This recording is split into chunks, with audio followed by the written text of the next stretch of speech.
एक बहुत सुंदर सा गांव था जहाँ के गांव वालों को एक चुड़ैल ने परेशान कर रखा था। वो अचानक आके लोगों को डराती थी और मार भी देती थी और फिर गायब हो जाती थी। गांव वालों ने एक बैठक करी ताकि वो इस चुड़ैल का कोई उपाय निकाल सकें। वहां वो चुड़ैल भी पहुंच गई, एक पेड़ के पीछे सुनने लगी परेशान होकर। उसी गांव में एक शंभू नाम का लड़का रहता था। वो बहुत होनहार लड़का था जो अपने माँ बाप के साथ रहता था और गांव में चाय की दुकान चलाता था। एक दिन उसको काम पर जाते हुए चुड़ैल ने देखा और सोचा। ये तो बहुत ही सुंदर और जवान लड़का है। इसको तो मैं जरूर खाऊंगी। और वो शंभू का पीछा करने लग गई। शंभू अपने दोस्त शिवा से मिलने के लिए रुक गया।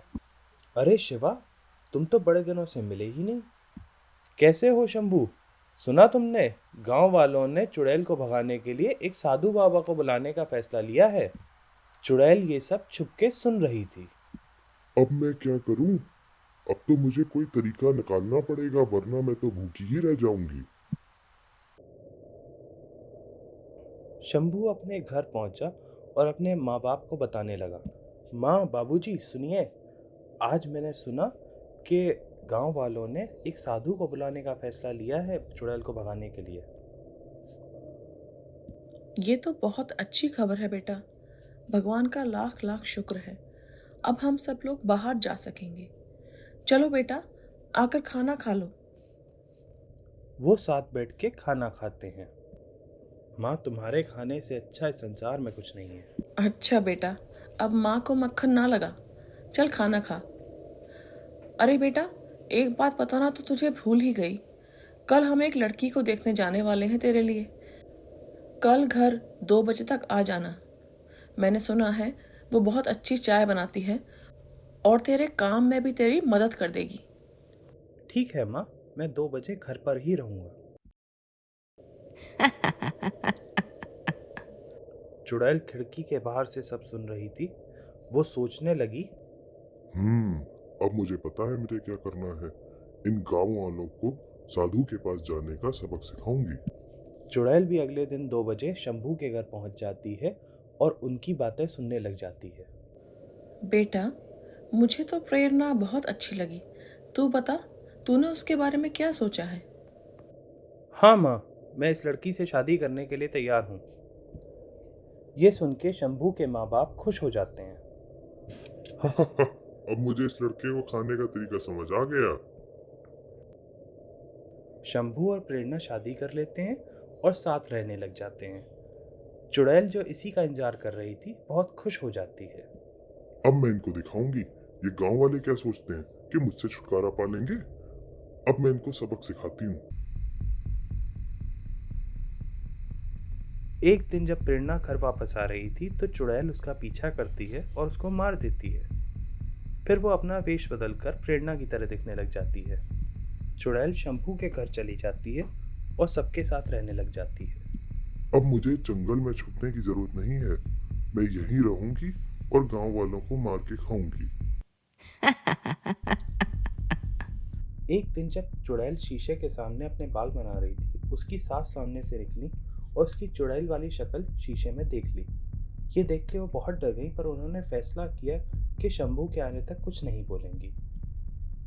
जब शंभू काम से वापस आया तो उसको अकेले में ले गई और बोला। बेटा, मेरी बात ध्यान से सुन। हमारी बहू और तेरी बीवी प्रेरणा प्रेरणा नहीं है। उसके शरीर में चुड़ैल रह रही है। आज जब वो अपने बाल बना रही थी तो मैंने शीशे में उस चुड़ैल को देखा। अरे माँ, ये कैसे हो सकता है? अगर ऐसा होता तो क्या मुझे पता नहीं चलता? बेटा, अगर तुझे यकीन नहीं होता तो खुद जाके देख ले। ठीक है माँ, अगर आप मुझसे कह रही हो तो मैं जाके देखता हूँ, पर मुझे ऐसा लगता है कि हमें प्रेरणा के बारे में ऐसा नहीं सोचना चाहिए।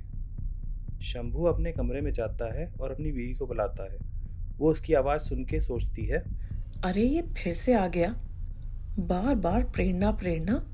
अरे, इसने तो मेरा दिमाग ही खा लिया है।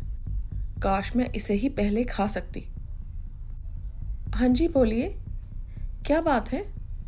प्रेरणा, मैं वो जो हार तुम्हारे लिए कुछ दिन पहले लाया था, वो क्या पहन के दिखाओगी? मैं देखना चाहता हूँ कैसा लगता है तुम पे। हाँ हाँ बिल्कुल, आप बस 1 मिनट यहीं रुकिए, मैं अभी लेके आती हूँ। चुड़ैल शीशे के सामने जाती है और खुशी खुशी हार पहन लेती है। पर शंभू, जो उसकी चुड़ैल वाली शक्ल शीशे में देख लेता है, बहुत डर जाता है। वो फैसला लेता है कि अभी कुछ नहीं कहेगा, क्योंकि उसको समझ में आ जाता है कि ये वही चुड़ैल है जो पूरे गांव के लोगों को मार रही है।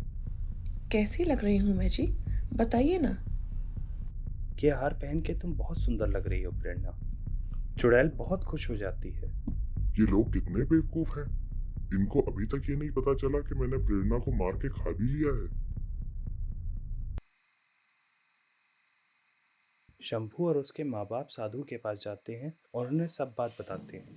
साधु उनको समझाते हैं कि धैर्य रखो और वो उस चुड़ैल को भगा देंगे।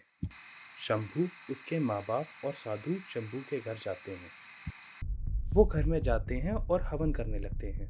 जैसे जैसे हवन की आग बढ़ती है, चुड़ैल उनके सामने आ जाती है। ये सब तुम क्या कर रहे हो? क्या तुम सोच रहे हो कि मैं इस घर से चली जाऊंगी? मैं कहीं नहीं जाने वाली हूँ। ये देख के शंभू रोने लगता है। उसको समझ में आ जाता है कि उसकी प्रेरणा अब इस दुनिया में नहीं रही और ये चुड़ैल उसको मार चुकी है। तुम्हें जाना पड़ेगा।